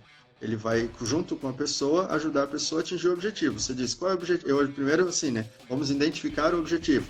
Encontramos o objetivo, agora vamos criar uma estratégia para chegar até lá. E é basicamente isso, entende? E é totalmente dinâmico, assim, sabe? Porque toda sessão você sai com um dever de casa para fazer. Então, cara, a gente só vai ter a próxima sessão quando o dever de casa estiver cumprido, senão não faz sentido ter a sessão, entende? Então é no máximo 10 sessões, o cara tá livre, e aí não tem como não atingir o objetivo. É muito prático o negócio. E aí por isso é tão rentável, e por isso é uma profissão que tem crescido bastante, assim, no meu país. É bem legal isso. E aí eu sou bem feliz de poder fazer essas coisas, e são as portas que a educação física abriu para mim, entende? E aí, como eu disse antes, não é porque você faz uma coisa hoje que você está condenado a fazer para sempre, entende? Não é que, por exemplo, eu amo a educação física, só que hoje não cabe mais no meu estilo de vida, entende? Por exemplo, que nem agora, eu estou treinando para o Double Deca, né? São 20 Ironman seguidos, onde eu vou ter que nadar 76 km, pedalar 3.600 e correr 844. Então, que nem hoje foi um treino curto, eu treinei só 4 horas hoje, é um treininho curto, entende?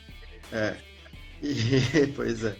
E aí eu preciso de muitas horas livres para poder fazer isso, né? Porque não é só ir lá e treinar, né? Tipo, tem a preparação para o treino, tem o pós-treino também. Então, para treinar 4 horas, eu preciso no mínimo umas 6 horas, né? Para isso, né? E aí sempre tem que montar as estratégias e tal, né? Então, E aí por isso eu precisei mudar o meu estilo de vida, né? Para fazer isso. Deixa eu só te pedir uma coisa, aproveitando que tu tocou no Double Deca, né? Double Deca, fala um pouquinho só sobre essa prova aí, Daniel, porque um Iron já é bastante coisa, não é para qualquer um. 2 Iron também, né, já começa a ficar. Daí você foi campeão mundial 5, daí depois 10, né, que é uma coisa, pra mim, que olha, não sei, eu não consigo mais nem... Quando eu falei que eu ia conversar contigo, eu falava com as pessoas, disse, olha, eu nem sei mais quantos quilômetros são. E daí eu só falava assim, eu só sei que o maluco lá vai fazer 20 vezes isso. É que o triatlo no Brasil ele existe há 40 anos, né? E até hoje, na história do país, ninguém nunca fez 20 Ironman seguidos. Na verdade, na história do mundo, 4 pessoas fizeram 20 Ironman seguidos em 98. Em 98 só. E depois nunca mais ninguém fez. E aí agora eles abriram essa e assim, quem aceita participar? E aí, pro meu espanto, tiveram 17 pessoas que aceitaram fazer. Aí é bem interessante, assim. Então, mas que fizeram o Deca?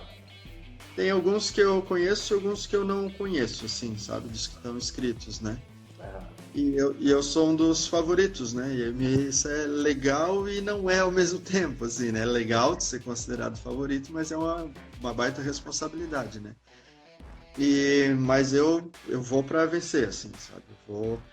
Claro que o primeiro objetivo é completar a distância, né? Porque eu tenho uma regra, assim, que a primeira vez que você vai fazer uma distância, né? Você é obrigado a cruzar a linha de chegada. Pode chegar de joelho, pode chegar em último, mas você vai cruzar a linha de chegada, não importa. E depois que você já fez uma vez, você é obrigado a fazer melhor do que você fez antes. Senão, você não termina a prova.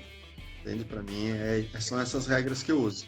E, por exemplo, eu abandono muita prova, sabe? Muita prova que eu vou, eu abandono. Acho que mais da metade das provas que eu fiz, que eu me inscrevi, né, que eu participei, eu abandonei.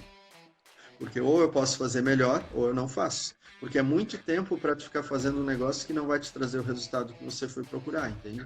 Então a chance de você se machucar ou de dar algum problema é muito grande, e aí não vale a pena. Se você vai se machucar para vencer, dependendo até vale, entende? Mas se vai se machucar para perder, então eu acho que não. E normalmente nas provas que eu participo, eu sou participante, mas no ultra triatlo eu sou competidor. Então, quando eu vou para lá, a galera sabe que eu fui para brigar, entende? Então, eu não tô lá só para cruzar a linha de chegada. E como que é essa prova? Qual o tempo máximo que tu tem para fazer ela? Como que funciona a dinâmica da prova? O tempo limite são 28 dias. Eles estabeleceram esse tempo de 28 dias porque das 4 pessoas que fizeram, a que terminou em primeiro terminou em 18 dias, a que terminou em segundo terminou em 23 dias, a terceira em 26 e a quarta 28 dias. Como a quarta colocada levou 28 dias, esse ficou sendo o tempo limite, entende? Então eu vou para casa dos 18 dias ali para terminar a prova, entende? E é a distância corrida, cada um faz o intervalo do jeito que for. Por exemplo, a natação, eu imagino que eu vou nadar diretamente, assim, umas 30 horas, né? Mas eu imagino que vou ter umas 6 horas de pausa, assim, porque os ombros destrói muito nadando. Dói, o ombro chega uma hora que você não consegue tirar ele de dentro d'água, assim, dói muito. Então eu imagino que vai ser umas 36 horas para mim. E no pedal, o pedal que leva mais tempo, né? Então a minha meta é fazer em torno de 500 a 600 km por dia, né? E aí eu vou fazer em torno de 6 a 7 dias em cima da bicicleta, uma semaninha pedalando. E a corrida são 844 quilômetros. Eu imagino que seja próximo de 7 a 8 dias também. Eu quero tentar fazer em 7 dias, vai ser lindo assim, né? Tu ainda vai montar essa estratégia, né? De acordo com os treinos, com o desenrolar dos treinos, eu vou afinando essa estratégia, entende? Eu tenho que ver como eu me comporto nos treinos mais longos para saber o que eu posso fazer. E ainda assim depende da condição climática da prova e tal, né? E tem uns detalhezinhos de lá que depende. Além de todo o aporte que tu tem que fazer no teu bolso, que a inscrição não é barata, todo custo é caro, tu tem que levar staff, tudo é por tua conta. Isso, tudo é por minha conta. O ideal para essa prova seriam pelo menos 2 staffs, né? Até agora eu tô com nenhum, né? E essa tem sido uma problemática para mim, entende? Que eu tô indo sempre sem staff. E aí eu tenho que fazer tudo sozinho, onde eu perco muito tempo, assim. Aí é delicado. O Rogério aqui perguntou, Daniel, como que treina para correr 800 km? Pois é que o treino tem que ser teu estilo de vida, entende? Por exemplo, assim, que nem agora. Agora eu ainda não estou nessa fase do treino, mas daqui 3 semanas eu começo com esse tipo de treino. Por exemplo, a gente termina a live aqui e eu calço o tênis e vou correr até amanhecer, por exemplo. E aí quando amanhece, toca o dia normal, como se tivesse dormido, entendeu? E aí isso é uma maneira de treinar para isso. Aí, por exemplo, eu tenho uma praia que eu faço os treinos aqui, que fica a 65 quilômetros daqui. Aí, por exemplo, ir correndo até lá, e correndo como se fosse um meio de transporte. Aí chega lá, tipo, alguém leva a bike para mim, aí eu vou lá e faço a natação, pedalo, corro, e depois volto correndo, por exemplo, entende? Tipo, é uma maneira de treinar isso também. A corrida de meio de transporte e aí a corrida do treino mesmo. Ou faz isso pedalando também. Pedala 100 km, faz uma natação e depois volta pedalando mais 100 km. Sim, entra na água lá, dá uma nadadinha, refresca e volta. Basicamente isso.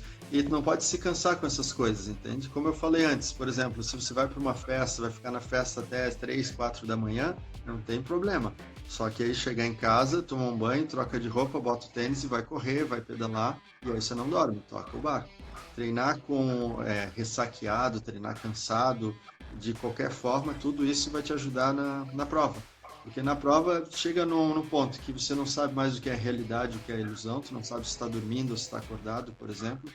Eu já dormi nadando, já dormi pedalando, já dormi correndo, para ter uma ideia, assim. Chega nesse ponto. E dormir pedalando é terrível, assim, né? Tá.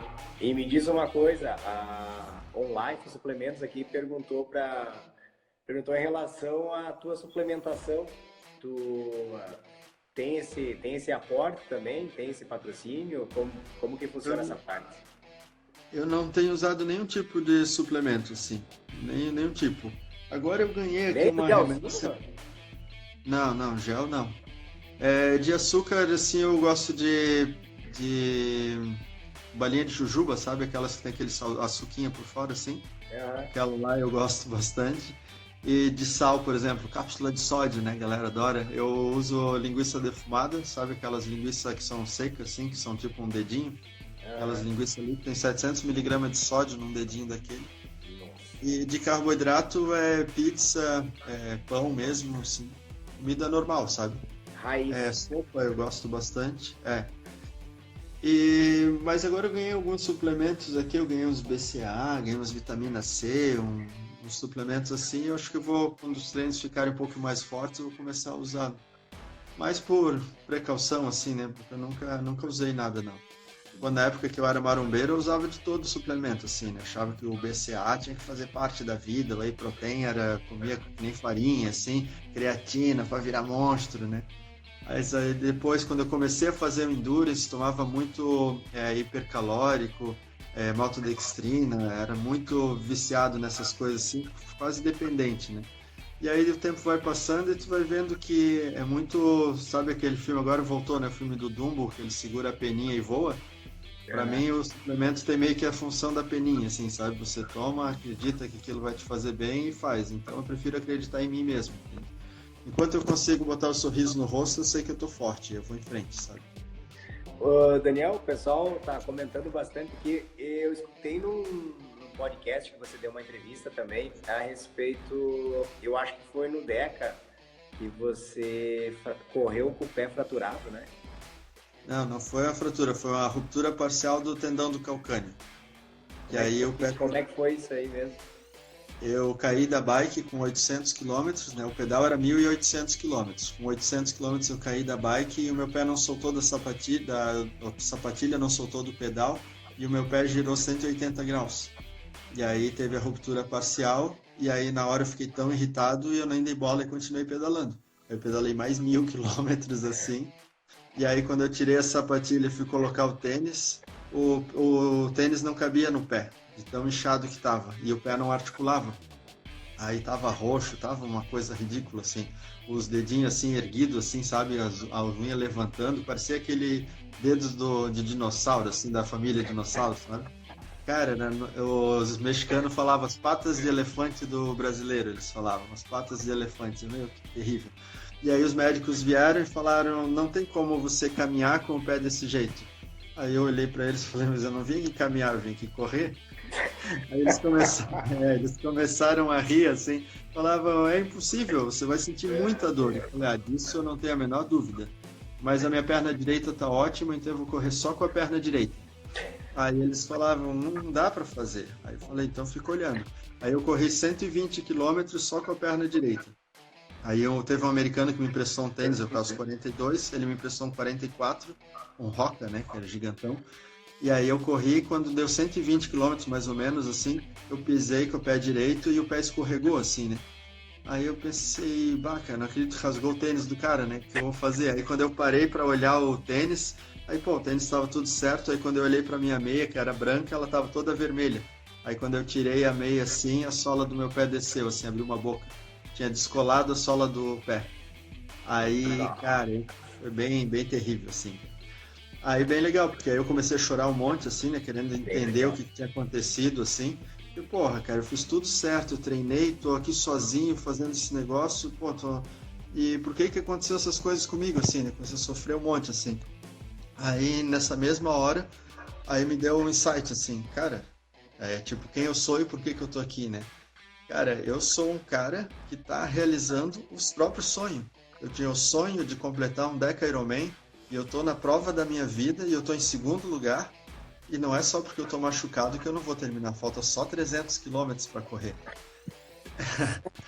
Só 300. Faltavam 300 quilômetros ainda. Faltava 300. E aí, o lugar que eu tava era maravilhoso, assim, era um parque lindo, assim, né? Cheio de vida marinha, assim, marinha não, aquática, né? E todo arborizado e tal. E aí fervilhando de energia. E aí eu, cara, tem tanta energia em abundância aqui, eu vou ficar lamentando de um pé machucado. Aí eu fui lá e toquei na árvore que tinha, na maior árvore que tinha no parque. E aí na hora que eu toquei nela, eu senti a eletricidade toda, assim, eu comecei a tremer. E aí foi um negócio absurdo, assim, eu comecei a rir e chorar ao mesmo tempo. E aí porque eu sentia dor, eu sentia o medo, mas sentia toda aquela abundância de energia. Eu pensei, cara, nada, nenhuma dificuldade vai me impedir de alcançar o meu objetivo. Meu objetivo é muito maior do que a dificuldade que eu estou passando. E aí eu comecei a correr, eu pisava no chão com força, assim, e eu sentia a dor, mas a dor era muito pequena perante aquilo que eu tinha para fazer. E aí os adversários olhavam assim, "This is impossible, you're crazy!" E é muito legal, assim. E aí eles não conseguiam entender como eu podia estar com o pé tão arrebentado e estar correndo daquele jeito. E aí o francês ganhou de mim, e aí ele ficou esperando eu terminar. Quando eu terminei, aí ele veio assim com o olho cheio de lágrimas, assim, né, dizendo que eu era o verdadeiro campeão e que ninguém terminaria uma prova do jeito que eu terminei, assim. Porque a distância é absurda por si só, e terminar machucado do jeito que eu tava era fantástico. Aí é muito, muito engraçado, assim, que aí, tipo, as duas maiores provas que eu fiz na vida, uma foi grandiosa porque eu venci com 4 horas de vantagem, e a outra foi grandiosa porque eu perdi, mas uma condição onde ninguém faria, né? Aí foi bem, bem interessante, assim. E eu tenho muito mais a agradecer pela minha derrota dessa prova que eu me machuquei, do que pela vitória que foi tranquila, entende? Essa ali eu sei que eu fiz o melhor que eu podia fazer, então eu fiquei bastante satisfeito com o segundo lugar. Então foi bem legal, assim, bem legal, bem bonito. Nossa, é uma história, isso sim é superação, é um trabalho mental, é uma força de vontade, faltam adjetivos aí. E no dia seguinte eu não conseguia andar, né? Isso era bem nítido também, não andava. E a prova durou 10 dias, em 10 dias eu parei 8 horas. 8 horas em 10 dias. 10 dias. Perdi 8 quilos. Nossa, que... É uma boa dieta, né? 8 quilos em 10 dias. Pode vender aí, ó. Isso aí na revista Capricho. Não, surpreendente, Daniel. Surpreendente. É impressionante. Legal. Eu fiquei chocado aqui com a distância em si, né? E com essa superação tua aí. E o que a gente pode esperar aí do Double Deca? Quando que é, Daniel? A largada é dia 4 de outubro. E o que pode esperar é de um evento histórico, cara, porque são 17 pessoas que vão encarar isso e certeza que vai ter histórias espetaculares, entende? Porque ninguém se coloca diante de um desafio desse só por brincadeira ou por entretenimento, sabe? Então, tem um fundo espiritual muito forte nesse tipo de feito. As pessoas, os ultra triatletas, assim, eles têm uma mentalidade muito acima da média, assim, sabe? É bem gostoso de ver. E é um lugar onde quando eu tô, eu sinto que eu não sou maluco, assim, sabe? Porque apesar de eu fazer umas coisas que eles não conseguem explicar, mas o que move a gente é muito comum, assim, sabe? Essa vontade pelo desconhecido, entende? E uma paixão tão grande que supera as dificuldades que o percurso apresenta. E isso é muito analogia de vida, né? Porque a vida sempre vai ter dificuldades tremendas, que vai dar frio na barriga, que vai dar aquele calafrio na espinha. E se a gente se curvar diante dessas dificuldades, então como a gente vai alcançar algum tipo de objetivo relevante, né? Então, tipo, eu sou bem grato por poder fazer esse tipo de prova e mandar essa mensagem para as pessoas, né? De que dentro delas tem todos os recursos necessários para realizar qualquer coisa que elas desejem. Elas só precisam sair da zona de conforto e ir em busca. Nada de bom vem da zona de conforto. A zona de conforto vai te levar para o hospital e vai te levar para o cemitério. Todas as realizações da tua vida vêm do desconforto. As grandes histórias, os grandes triunfos que você vai contar na tua vida vai ser de momentos onde você passou muita dificuldade e você prevaleceu. E essas vão ser as histórias que você vai contar para a tua família, que vai contar para os seus amigos, sempre. Não vai contar que você ficou sentado no final de semana assistindo 10 mil séries no Netflix, entende? Isso, não, apesar de ser comum hoje em dia, não é um negócio que é gratificante, entende? Gratificante é quando você é o protagonista. Não é quando fica aplaudindo o herói, é quando você é o herói. Entende? É quando você faz, quando você move o mundo e você percebe que a melhor coisa que você pode fazer para as pessoas que você ama é fazer bem para você mesmo. Porque as pessoas que te amam, elas querem te ver sempre bem. Entende? Não, por exemplo, assim, eu faço essas provas e, por exemplo, minha mãe, ela sabe que eu sofro um monte nas provas, que eu me machuco e que é difícil e que passa momentos de dificuldade. Mas ela nunca ia me privar de fazer isso, porque ela sabe como eu fico feliz quando eu estou fazendo isso, entende? E isso é a maior prova de amor, entende? E aí a felicidade que ela sente quando ela conta essa história para as pessoas também é fantástico, entende? Por mais que ela passe medo de saber se, será que vai dar certo e tal, ela poder contar isso é fantástico, entende? Então a gente cria uma corrente do bem, de inspiração, de motivação, e a gente permite uma possibilidade de fazer um mundo melhor, com pessoas de mais atitude e que queiram realizar grandes feitos, entende? Para mover essa atmosfera desse planeta, entende? Porque a gente não pode ficar à mercê das que as pessoas façam pela gente. Porque senão você fica suscetível ao que o governo determina, a que, sei lá, o que as pessoas escolhem por você. Não, você tem o poder de ação, mas você precisa fazer. O desejo é uma ordem, mas você precisa desejar e precisa ordenar. Senão nada acontece. Deixa eu só responder uma pergunta aqui, Daniel. Tu fez o Deca e o quíntuplo em uma piscina, em uma pista de bike e uma pista de corrida, exato? Isso, e vai ser no mesmo lugar. Essa prova dos 20 vai ser no mesmo lugar. Só que a piscina dessa vez é de 50 metros. A única coisa que muda. Essa é tudo igual. Então vão ser 720 voltas na piscina de 50 metros. Isso chega a ser engraçado, né, cara? É engraçado. Não, show de bola. Uma outra pergunta aqui para nós encerrar, Daniel, do Rogério. Ele só quer saber em relação... Mas quando os treinos se intensificam, você corre a noite toda e no dia seguinte vai trabalhar? Por quantos dias? Ou tem um período de descanso? Normalmente eu faço 3 semanas, por exemplo, no mês antes da prova, 3 semanas antes eu faço isso. E aí eu fico sem dormir, eu durmo um dia sim, um dia não. Agora, dessa vez, eu quero ficar 2 dias sem dormir. Não dormir 2 dias e dormir 1, sabe? Antes eu fazia um dia sim, um dia não. Porque agora eu quero ver o máximo que eu posso fazer sem dormir, sabe? Porque eu estou pensando ainda em como eu vou definir essa estratégia de sono. Porque em algum momento eu vou ter que dormir, né? Eu não vou ficar 18 dias acordado, né? Sim. E aí eu quero saber se eu vou fazer, tipo, dormir 1 hora por dia ou se eu vou fazer 2 dias direto e dorme 2 horas. Vou ter que testar isso para ver o que é mais eficiente, entende? Mas isso de virar à noite e tocar o dia como se nada fosse, isso é normal. Isso é comum. Vira a chave ali e segue o próximo dia. Sim. E nem agora, no dia 1º de setembro, no dia 2 de setembro é aniversário da cidade aqui de Blumenau, né? E ela faz 169 anos. Aí eu combinei com o pessoal aqui da prefeitura que eu vou correr 169 quilômetros para homenagear a cidade.